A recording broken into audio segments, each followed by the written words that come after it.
Alors, la phase d'initialisation, c'est quoi? C'est la phase où on répond à un certain nombre de questions. Les questions posées auxquelles il faut absolument répondre dans cette phase d'initialisation, encore appelée phase de lancement du projet, c'est le pourquoi, c'est-à-dire le pourquoi le projet existe, d'accord? Et donc,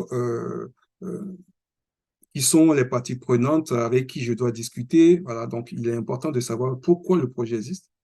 Il est important de répondre à la question pour qui le travail sera effectué.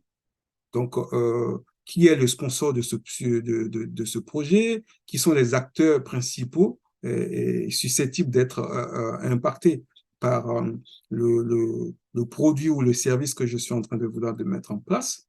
C'est quoi? C'est-à-dire, qu'est-ce que je dois leur fournir? D'accord? Le quoi? Le produit final, le produit que je suis en train de livrer, ou le service que je suis en train de livrer, et le quoi? Et qui sont ceux qui vont y travailler? D'accord? Quelles compétences j'en aurai besoin? Et pour quels sont les moyens dont je dispose pour pouvoir le faire? Donc, ça, c'est pour répondre au quoi. Et après, on répond dans cette phase-là à quand. Le quand, c'est à quel moment on démarre ce projet et quand est-ce qu'on le finit. C'est l'étape qui nous permet de répondre vous aurez compris la partie planification, on va le développer un peu plus tard.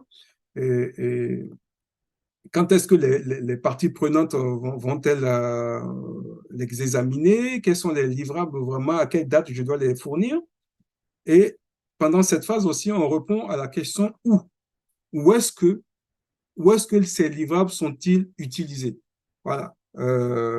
Est-ce que je déroule mon projet à Yamoussoukro, à Abidjan? Est-ce que je déroule ce projet dans tel ou tel pays? Quels sont les environnements dans lesquels je le déroule? C'est important.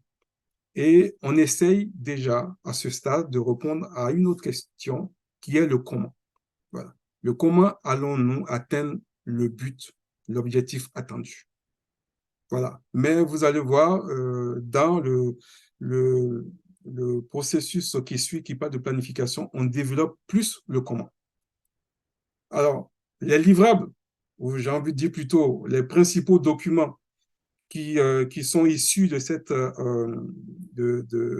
processus sont essentiellement la charte du projet. J'ai commencé à vous parler de cela. C'est très, très important. C'est un document qui est basé sur le business case de projet. Le business case, c'est le document qui dit les moyens, ce pourquoi la stratégie est définie, ce pourquoi on fait ce projet, euh, euh, quelles sont les personnes concernées, donc les parties prenantes. Tout ça, c'est inscrit dans le business case.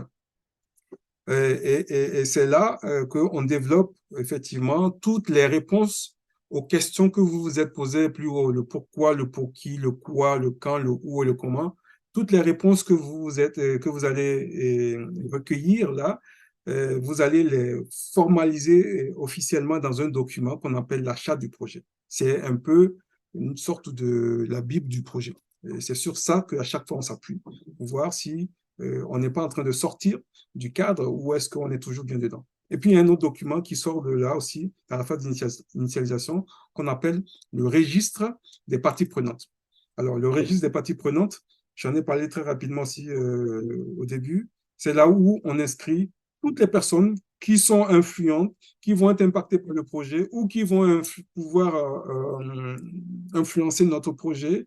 On les inscrit, leur nom, leur prénom, leur téléphone, leur adresse email, leur niveau de pouvoir et d'influence, et on le met dans un fichier pour avoir une sorte de cartographie de ces personnes et pouvoir personnaliser un peu son discours, sa communication vis-à-vis des uns ou des autres.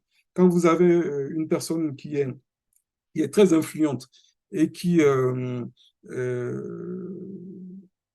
qui est contre le projet et qui n'est pas pour au début, vous comprenez bien avec moi qu'il va falloir développer une stratégie de communication orientée vers lui pour l'amener à accepter le projet. Sinon, il va vous mettre des bâtons dans les roues et tout ce que vous allez faire va être mal vu, mal apprécié et quelquefois même, il va vous disser du sable dans les affaires et votre projet va pas aboutir. Donc, voilà les deux documents essentiels qu'il faut fournir lors de la phase de lancement, la phase d'initialisation.